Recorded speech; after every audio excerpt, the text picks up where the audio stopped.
Saúdo a toda com a graça e a paz do nosso Senhor Jesus Cristo, amém, irmão? Maravilha, parabéns, porque você decidiu, você que está em casa, você que está aqui, decidiu hoje iniciar mais uma semana na presença do Senhor. Parabéns, viu, gente? Quantos, infelizmente, não têm essa postura, não tiveram, e quem sabe agora estão, sei lá, no parque da cidade, estão na praia, estão lá trabalhando, fazendo outras coisas, senão na presença do Senhor. Eu queria convidar a você a abrir a sua Bíblia no último livro da Bíblia, Apocalipse. Estamos aí no mês, campanha de missões, e é importante a gente parar e pensar o que é a igreja, o que é o papel da igreja na sociedade, o papel da igreja no mundo. A revelação aqui de Deus para as 7 igrejas da Ásia Menor, a partir aqui do capítulo 2 de Apocalipse, nós vamos parar e refletir qual é o nosso papel, o que nós precisamos fazer, ou quais as revelações que Deus tem para você, para mim, para nós, para a igreja de hoje, a igreja moderna. Apocalipse capítulo 2, versículos de 1 a 7. Revelação de Deus para a igreja de Éfeso. Diz assim: ao anjo da igreja em Éfeso escreve: estas coisas diz aquele que conserva na mão direita as 7 estrelas, e que anda no meio dos 7 candeeiros de ouro. Conheço as tuas obras, tanto o teu labor como a tua perseverança, e que não podes suportar homens maus, e que puseste à prova os que a si mesmos se declaram apóstolos, e não são, e os achaste mentirosos. E tem perseverança, e suportaste provas por causa do meu nome, e não te deixaste esmorecer. Tenho, porém, contra ti que abandonaste o primeiro amor. Lembra-te, pois, de onde caíste, arrependa-te e volte à prática das primeiras obras. E se não, venho a ti e te moverei do seu lugar e do teu candeeiro, caso não te arrependas. Tens, contudo, a teu favor que odeias as obras dos nicolaítas, as quais eu também odeio. Quem tem ouvidos, ouça o que o Espírito diz à igreja, e ao vencedor dar-lhe-ei que se alimente da árvore da vida que se encontra no paraíso de Deus. Pai, nós clamamos, ó Deus, pelo poder que há no nome de Jesus, que a revelação da Tua palavra, ó Deus, venha ao nosso encontro. E Pai, que nesta manhã seja mais uma manhã de revelação nos nossos corações, ó Deus. Nós te pedimos isso em nome de Jesus. Amém. Esse é um texto muito conhecido da igreja, inclusive nós já meditamos nesse texto aqui, desse púlpito, algumas vezes. É importante pararmos e fazermos uma avaliação, volta e meia da nossa vida, à luz da palavra de Deus. É importante percebermos que esse texto, ele foi escrito dentro de um contexto de intensa perseguição da igreja, intensa. Parece que essa perseguição da igreja, volta e meia, está aí, às portas da humanidade, e não é muito diferente daquilo que nós vivemos hoje, ou estamos prestes a viver, porque essa aqui é a revelação das últimas coisas. E nós acreditamos que as últimas coisas estão perto de acontecer. Então, a revelação de Cristo é a revelação de Deus para mim, para a sua vida. A carta que Jesus Cristo manda por meio de um anjo a João, lá na ilha de Pátimo, preso, perseguido, é uma revelação para a nossa vida de hoje, daquilo que nós precisamos pensar e refletir sobre o dia de hoje. É uma carta dentro de uma perspectiva ruim.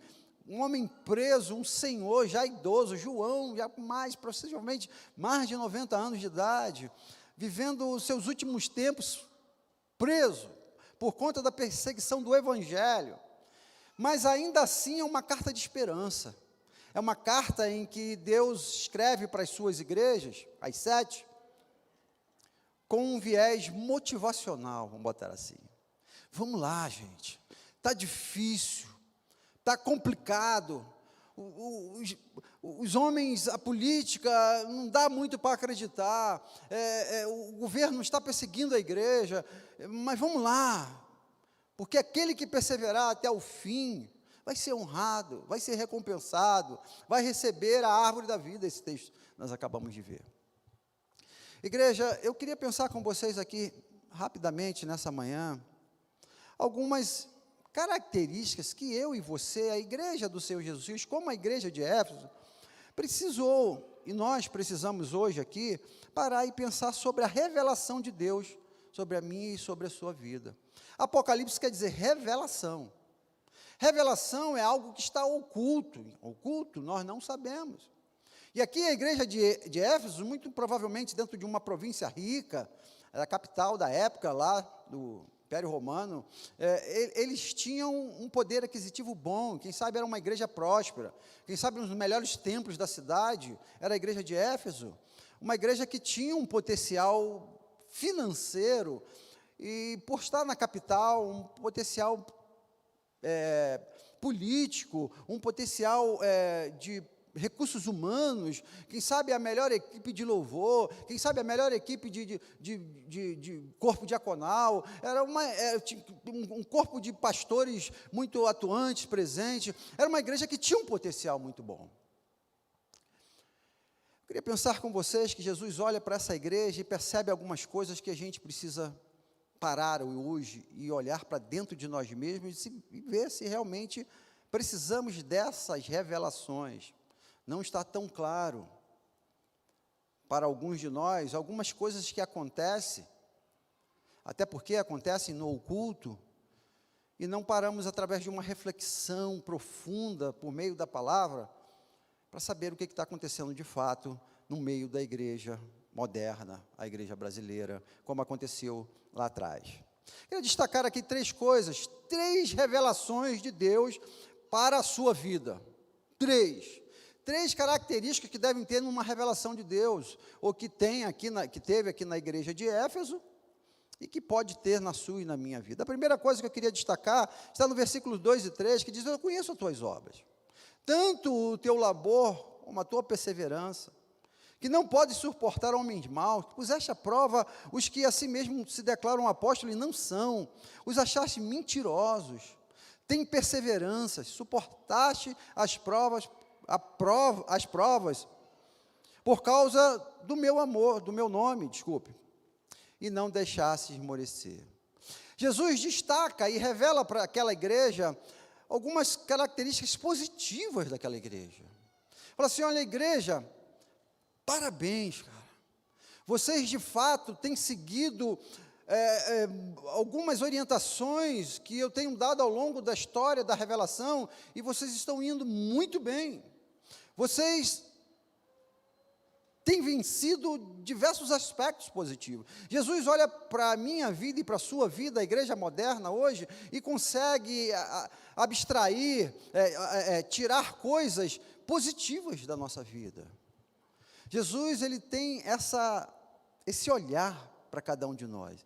Ele sabe que em nós existem coisas que precisam ser reveladas e trazer do oculto para aquilo que é visível dentro das nossas qualidades. Às vezes a gente caminha num extremo e se vê de uma forma tão pejorativa, mas Jesus, ele quer que você preste atenção nas suas qualidades, igreja. Quais são as qualidades dessa igreja? Segundo a Igreja Batista do Plano Piloto, pararmos como pessoas que frequentam essa igreja, que nós somos essa igreja, quais são as nossas qualidades? Uma das qualidades ditas entre nós aqui há alguns anos é a nossa qualidade missionária. Essa igreja tem um amor missionário. Isso precisa ser falado de tempo em tempo e falar assim: olha, você é um missionário. Você tem um amor a missões. Nós temos 28 trabalhos missionários no Brasil e fora. Isso Deus olha para você que é um ofertante, que vem aqui, deixa o seu dízimo, a sua oferta, para você que pega seu carro e visita uma congregação, para você que contribui na obra do Senhor e que ama missões, Deus olha essa qualidade em você. Nós temos essas qualidades. Deus seja louvado porque Jesus reconhece isso. Isso não é arrogância. Isso não, Deus olha para você e olha para nós e nos faz elogios. Legal, né, gente? O mundo aí fora, as pessoas, quem sabe o teu patrão, quem sabe o seu pai, sabe, você foi criado num sistema rígido e dificilmente recebeu um elogio da sociedade, do patrão, da política, seja lá de quem for, mas Deus, Ele olha para nós e Ele é capaz de ver coisas boas que tem em nós. Quais são as suas qualidades? Eu queria que você, em nome de Jesus, à luz desse texto, pensasse nessa manhã, o que ao você chegar no céu, Deus vai olhar para você e vai falar assim, rapaz, você, lá na terra, foi o cara, nessa tal área, você amou fazer missões, você se dedicou e se empenhou e lutou contra os maus homens, porque foi isso que ele disse aqui a esses homens, a essa igreja de Éfeso, tanto o teu labor, ele usa essa expressão, você trabalhou, cara, você trabalhou pela minha obra, você se dedicou, você foi lá de manhã, você veio aqui e colou os cartazes, você foi lá na frente, entregou, aferiu a temperatura de alguém, você veio aqui na frente, você tocou um violão, você fez alguma coisa, o seu labor é conhecido diante de mim, eu vi cada coisa que você fez por mim, lá no seu trabalho. Olha, essa semana eu fui visitar o irmão Samuel, o diácono Samuel e a irmã Maria José, no hospital. E o diácono Samuel, é impressionante aquele homem, vocês que conhecem, a gente vai lá visitar a irmã Maria José e a gente sai assim, revigorado pelo testemunho do Samuel, impressionante. A sua esposa na posição que está lá, posição difícil, ore, continue em oração pela irmã Maria José, e Samuel lá, testemunhando para cada técnico de enfermagem, testemunhando para cada médico que entra lá, que mesmo que os diagnósticos, os prognósticos dos médicos sejam difíceis, que é impossível, Samuel falou assim, tem Deus no céu, eu creio em Deus, e está ali trabalhando dentro de uma UTI, está ali trabalhando dentro de um consultório, dentro de uma sala de hospital, dentro de um quarto de hospital, não para de trabalhar. Eu estou citando aqui o diácono Samuel, mas você lá no seu quartel, quando chega um recruta, quando chega uma pessoa que está passando por uma dificuldade, você não para de trabalhar, você fala do amor de Jesus Cristo, essa é a nossa perseverança que o texto diz aqui. Conheço a tua perseverança, que não pode suportar os maus homens, ou os homens maus, essa indignação que nós sentimos, quando nós deparamos com essa política podre que existe no nosso país, e não é de agora, que nós olhamos para senadores, homens que deveriam nos dar orgulho de citar o nome deles, homens com processos, dezenas de processos, homens maus que nós não suportamos. Gente, dá raiva em olhar alguns políticos brasileiros, da indignação de que se a nossa nação está passando, porque está passando, nossa nação rica, é por conta, muito parte desses caras que estão lá, então essa indignação na política, eu estou citando política, mas isso está em todos os campos, está lá no nosso trabalho, aquele cidadão concursado, passou um concurso, mas não quer fazer nada no trabalho, está atrapalhando, corrupto, chega atrasado, sai cedo, não tem responsabilidade, homens maus que geram em nós essa insatisfação, essa raiva. Isso Deus fala para a igreja de Éfeso, olha, você não suporta homens maus, e a igreja do Senhor Jesus Cristo, ela precisa ter essa característica de não suportar a maldade, porque senão daqui a pouco a gente está igual aos outros, não, deixa para lá, politicamente correto não pode dizer algumas coisas. Eles não suportavam o homem mau. Eles dizem que o que puseste à prova, os que assim mesmo se declaram apóstolos, gente ruim dentro da igreja, que dizem que são apóstolos e não são. Não é só o político, não é só o governador, ou o deputado, ou senador, não. É crente, pastores, apóstolos que não prestam, gente. E a gente cria, ao olhar para esse tipo de gente, essa indignação santa, essa raiva. É esse sentimento de não coadular com as coisas erradas. Essa igreja tinha essa característica. Era uma igreja verdadeira, não suportava os mentirosos, tinha perseverança, suportaste provas por causa do meu nome.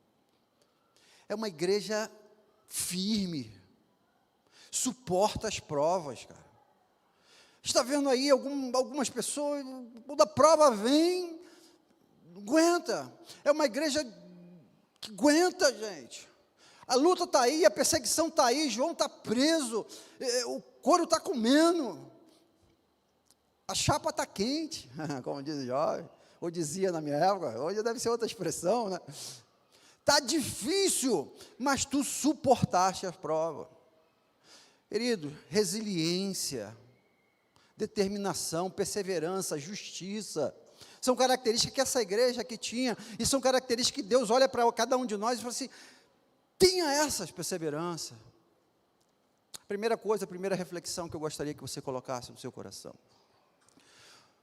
Característica, Deus pode olhar para você e falar assim, olha, você é trabalhador, cara, eu te admiro, você honra o nome de cristão, porque você não está lá, aquela panelinha lá, falando besteira, contando piada, vendo pornografia, você não se envolve com isso. Eu louvo o teu nome, você é meu servo fiel, porque você não suporta as coisas erradas, os trambiques dentro do quartel, dentro do seu setor, você não suporta isso. Eu honro, eu louvo o teu nome, porque você não suporta os homens maus, que se dizem religiosos e são mentirosos. Eu honro você. Você tem características positivas, e que isso são reveladas, e que devem ser reveladas. Jesus olha para a igreja, e olha para parte da igreja, a igreja de Éfeso, e fala assim, você tem qualidades, você é precioso, louvado seja o meu nome na sua vida, Deus fala para você, porque você honra o nome de cristão. Nós precisamos de uma igreja que honra o nome de cristãos. Esses dias eu fico às vezes indignado com essas coisas, eu ia falar isso à noite, mas eu vou falar agora. Eu estou caminhando ali eu preciso ficar mais calmo, peraí. Não quero incitar aqui a violência. Estava fazendo compra ali num desses mercados em Brasília, veio uma mocinha, o senhor gostaria de fazer um cartão do mercado? Sim. Qual é a vantagem do cartão? Não tem anuidade, alguns produtos têm desconto, aquela coisa que a gente sabe, né? Não tem anuidade, tá bem. Aí a gente tem, às vezes, no meu caso, vou ajudar a mocinha ali que está correndo atrás, né? Eles ficam correndo atrás da gente. Lá, vamos fazer o cartão, mal tem. Aí ela, dá os dados. Eu falei, demora? Não demora não, tá. É rapidinho, a aprovação é na hora e tal. Eu falei, então tá bom. Aí, qual é a sua profissão? Eu falei, sou pastor. Aí, é isso que me deixa revoltado, sabe? Eu estou aqui tentando ser mais leve. Ela, ai, que legal, né? Deu um sorrisinho assim, sem graça, né? Mas deve ser macumbeira. Já deu, tá bem, preencheu lá o boletim, ela, é na hora que sai a aprovação. Aí, eu falei, já aprovou? Eu tenho um nome limpo, gente. Não preciso dizer aqui, cristão tem nome limpo. Aí, não, vai ter que esperar mais uns minutinhos. Aí daqui a pouco, eu falei, vou dar uma volta, eu estou fazendo compra, qualquer coisa, gente. Para resumir a história, não saiu o negócio do cartão, cara. Olha, mas isso dá uma revolta, gente.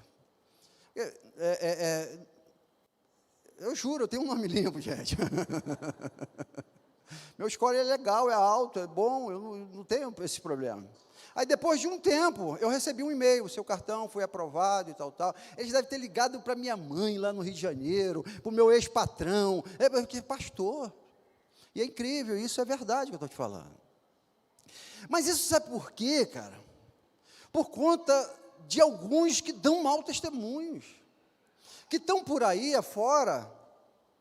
Infelizmente, eu estou falando de pastor aqui porque é a minha classe, mas tem muita gente que fala assim, olha, eu não faço negócio com crente.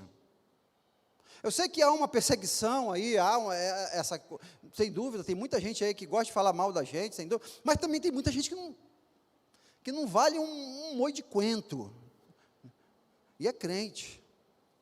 Então, a gente causa essa indignação na gente, uma indignação santa, diante de algumas coisas que Jesus deveria olhar para nós e olhar as qualidades, mas infelizmente, algumas coisas não estão indo tão de acordo com o que Jesus gostaria. Então, reflete sobre a sua vida, a sua, quais são as qualidades que você tem, que Deus gostaria de ressaltar nesta manhã. Bota num papel. Olha, eu sou um pai que crio bem meus filhos. Eu sou um esposo que respeito a minha esposa. Eu sou um filho obediente. Bota aí no papel. Quais são as suas qualidades? Que Jesus, quando chegar diante de você, lá no trono, vai falar assim, olha, bendito servo, fiel, porque você comprou e você pagou. Bendito servo fiel, porque você trabalhou na minha casa, você honrou os dons que eu te dei, quando o Espírito Santo veio sobre a sua vida, e você recebeu, e você colocou em prática, e você não enterrou. Precisamos caminhar aqui. Segunda coisa que o texto nos mostra.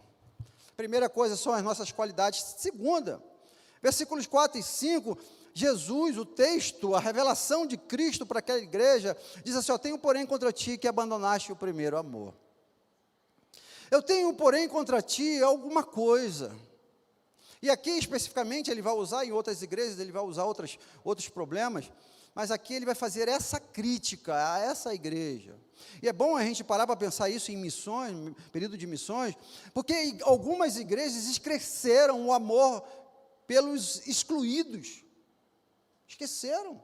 Olha, isso não faz parte do meu convívio cracudo. Algumas igrejas estão pensando que a salvação, eu estou salvo, cara. Vocês esqueceram do primeiro amor. Lembra quando você se converteu lá e você saía falando de Jesus para formiguinha na rua, cara? Formiguinha, Deus te abençoe, né? Você via Jesus em tudo. Você orava o tempo todo, você lia a Bíblia, você tinha sede de Deus, você era um dizimista fiel, você ofertava nas campanhas de missões, você jejuava, cara. Mas não, agora o tempo foi passando, Jesus está dando essa revelação aqui, talvez para alguns de nós, talvez para você que está em casa, olha, você está vivendo uma vida decadente, essa é a expressão, você começou bem, cara, mas olha, você está caindo aí ao longo do tempo, tudo bem, você tem uma perseverança, você não gosta de gente que não presta, você é um camarada que tem trabalhado, o amor esfriou na sua vida. Talvez o que você tenha feito, esse trabalho que você está executando, esse violão que você está tocando aqui na frente, está sem amor, cara. E aí Paulo vai dizer lá em 1 Coríntios capítulo 13, que se você entregar o seu corpo para ser queimado, não adianta porque não tem amor. Está sendo mecânico a sua adoração, igreja de Éfeso. Você abandonou o primeiro amor. O primeiro amor, queridos, é a gente olhar para esse vídeo, nós mesmo travando aí com toda essa luta, e você se apaixonar por isso, cara. Fala assim, meu Deus, eu preciso me envolver nessa obra. Não é possível que existem pessoas que vivem na rua deitadas sob um colchão. Não é possível. A gente viu aqui semana passada aqueles homens, essa é a visão de Deus, a nossa sociedade vai olhar e vai ver excluídos, a nossa sociedade vai olhar e vai ver ali naqueles homens, mendigos, prostitutas, viciados, mas Jesus olha um grande coro louvando a Deus, cara. Essa é a visão da revelação de Deus. E às vezes, queridos, ou parte da igreja, como a igreja de Éfeso, o tempo vai caminhando e a gente vai fortalecendo cada vez mais através do nosso trabalho, através de construção de prédios, de setores, de conhecimento bíblico, a gente fica forte, a gente fica verdadeiro, a gente fica justo, mas a gente não ama. Está seguindo ali um rito religioso. Talvez esse era o caso da igreja de Éfeso. Olha, você abandonou o primeiro amor. O nosso tema do ano é amor, gente. Jesus falou que devido ao aumento da iniquidade, o amor de muito iria esfriar, e nós estamos vivendo esse tempo. As pessoas sem amor, nós somos capazes de passar por pessoas caídas. Ontem eu fui num aniversário e alguém na hora do discurso para falar para o jovem, falou assim, olha, eu louvo a Deus pela sua vida, jovem, você que está fazendo aniversário, porque você quando passa num sinal de trânsito, você vê uma pessoa lá, você faz de tudo, canta moeda no bolso para ajudar aquela pessoa. Queridos, eu fiquei envergonhado de coração. Eu fiquei constrangido em ouvir aquilo daquele jovem, porque me falta esse comportamento de ajudar as pessoas. Abrindo meu coração para vocês. Eu já vivi alguns episódios no passado, onde um guardador de carro, por exemplo, riscou o meu carro. Ele escreveu o nome dele no teto do meu carro, para ter uma ideia. Olha, isso me gerou uma indignação com alguns franelinhas. Mas é uma hora e por mim, eu sou homem, igual aqui, ó, a Bíblia está dizendo. Igualzinho, igual vocês. Que eu tenho, às vezes, dificuldade de ajudar essa gente. E ouvir isso do jovem que estava fazendo aniversário ontem, eu falei assim, meu Deus do céu, eu preciso sentir esse desejo, eu tenho que ter uma moeda para ajudar esse cara caído. Eu preciso tentar ajudar de alguma forma com uma cesta básica. Se você não tem esse amor, como eu estou expressando aqui para você, não sei, talvez pelo mendigo, porteiro do seu prédio, talvez seja esse amor que esfriou em nós, com um discurso, quem sabe, pautado em sociólogos, que diz, não dê dinheiro para as pessoas da rua, que você está alimentando uma indústria, ele vai comprar droga, não sei, ele vai arriscar o seu carro, sei lá. Independente do método que você vai usar, se você vai lá lavar um dinheiro, ou uma cesta básica, ou falar de Jesus para ele, o que não pode faltar em você é o amor por aquela pessoa que está ali, que poderia ser um parente seu, cara, ser um irmão seu. Jesus não fica floreando a igreja dele, fica. Tem coisa boa? Tem. Você é precioso? É. Mas tem coisa que precisa consertar. E especificamente nessa igreja, é o amor que esfriou. Igreja, se tem uma área que nós precisamos retomar na nossa vida, de uma forma geral, é o amor pelas pessoas perdidas, é o amor pelos excluídos, é o amor por fazer missões. É difícil a gente passar por uma campanha de 2 meses de missões aqui, falando de missões, mostrando os vídeos, e a pessoa não ser sensibilizada de entregar uma oferta. Isso não é problema meu, isso é problema da junta, isso é problema do governo, isso é problema do GDF, os cracudos do Cruzeiro, isso não é problema meu, mano. É esse amor que se esfria, cara. Agora, se colocar no lugar do outro, poderia ser eu ali tomando conta daqueles carros, cara, poderia ser. A depender do lugar em que você nasceu, das oportunidades que você não recebeu, você poderia estar ali deitado naquele chão, cara. Esquecemos. Igreja, viva missões, ame missões, oferte por missões, cara. Se envolva em missões. O último caso que eu quero destacar aqui. Jesus fala, elogia a igreja, Jesus critica a igreja. Nós precisamos aprender a ser criticados. O discurso duro. E olhar para dentro de nós e fazermos essa avaliação. Mas Jesus encerra o seu discurso, o texto, a revelação de Jesus naquele texto, versículo 7. Diz que quem tem ouvidos ouça o que o Espírito diz à igreja. O vencedor, dar-lhe-ei que se alimente da árvore da vida, que se encontra no paraíso de Deus. Jesus quer trazer para aquela igreja uma palavra de esperança. Olha, dá para vencer tudo isso que nós estamos vivendo, dá para termos a nossa expectativa aumentada, e uma postura pautada na promessa de Deus para nossas vidas. Ao que vencer, vocês vão entrar no céu, Jesus está dizendo aqui. É a promessa da vida eterna que nós esquecemos também de uma forma geral. Perdemos a visão do céu, a igreja contemporânea. Perdemos a expectativa do céu. A nossa expectativa está na nossa carreira.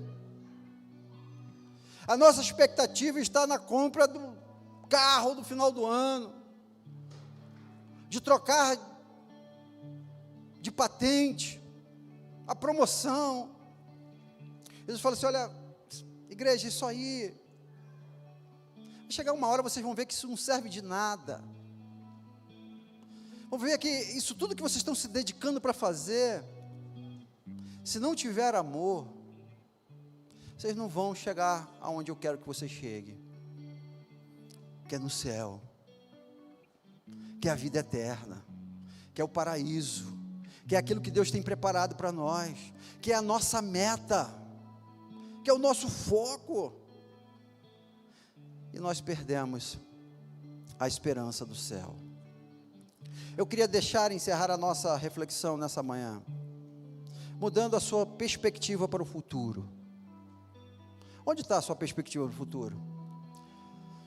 A minha perspectiva, pastor, está na ciência. A ciência vai crescer, vai vir uma vacina aí com 100%. Essa é a minha expectativa. A minha expectativa, pastor, está no governo.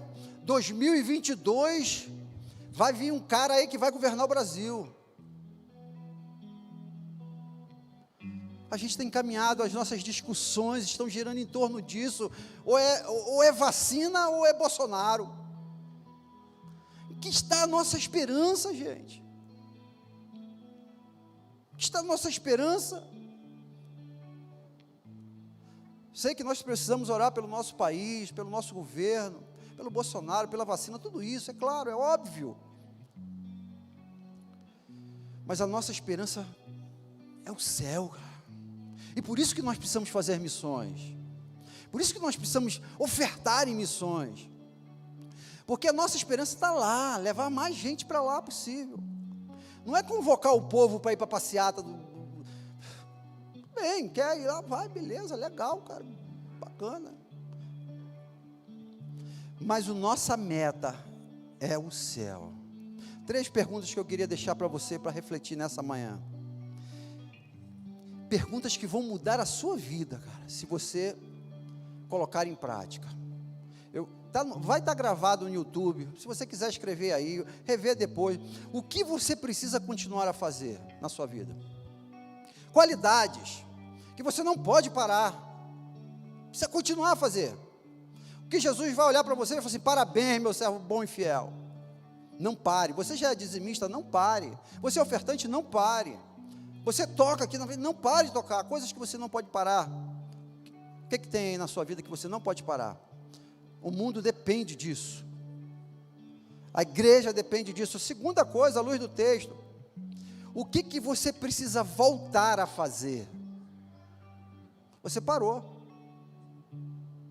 Já fez, e fez muito bem no passado, mas, alguma coisa fez você parar. Você pode pensar isso em diversas áreas. Você pode pensar isso no seu casamento, por exemplo. Tivemos aqui uma reunião de casais aqui linda ontem. O que no seu casamento você precisa voltar a fazer que você fazia antigamente? Quem sabe tratar melhor a sua esposa, quando você lá na juventude você tratava melhor e agora você parou? Quem sabe voltar a fazer um exercício físico que você fazia lá no passado e não faz mais? Quem sabe voltar a se alimentar? Diversas áreas na sua vida, coloque isso aí. O que eu preciso voltar a fazer? E sobretudo, claro, um texto é um texto espiritual. Na sua vida espiritual, o que você precisa voltar a fazer? Você cantava no coral, por que você parou de cantar no coral? Quem mandou você parar de cantar no coral? Quem mandou? Quem mandou você parar de dar aula na escola bíblica? Quem mandou você? Seu tempo acabou, é isso? Seu contrato com Deus está encerrado? Você aposentou, é isso? A palavra de Deus diz: arrependa-te, volta. Segunda coisa, o que que você precisa voltar a fazer? E terceiro, o que que você precisa começar a fazer? O que você precisa passar a fazer a partir de agora? Futuro, diante das promessas que Deus tem para você. Você nunca fez, mas agora você precisa voltar a fazer. Quem sabe voltar a pensar no céu, cara. Ou melhor, passar a pensar no céu.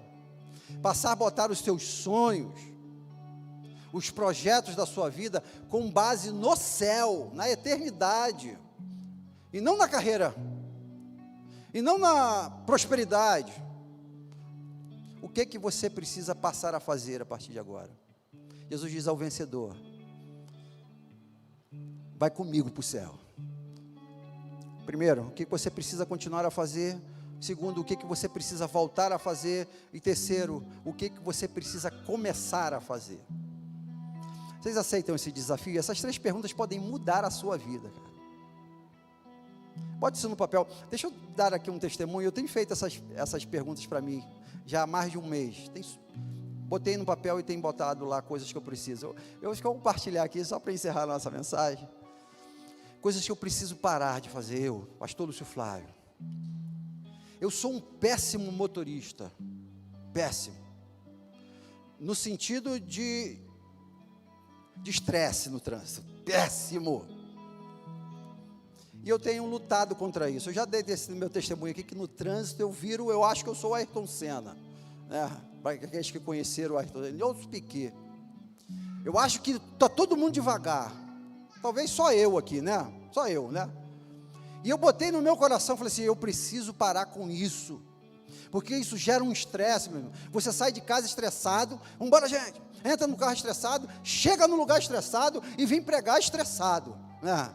Falei assim: ó, Deus, eu não quero mais isso para a minha vida, e coloquei lá várias coisas, eu não vou contar tudo aqui não, porque uma lista é grande, coisas que eu preciso parar de fazer, e eu tenho feito isso há algumas semanas. Tenho andado na faixa da direita. Deus, é uma luta, cara, uma luta. Mas como tem melhorado a minha vida de estresse no trânsito, cara, como tem melhorado, gente. Coisas que Deus quer que você mude. Defeitos. Ele olha para a igreja e fala assim: olha, você tem esse defeito. Qual é o teu defeito que você precisa parar de fazer?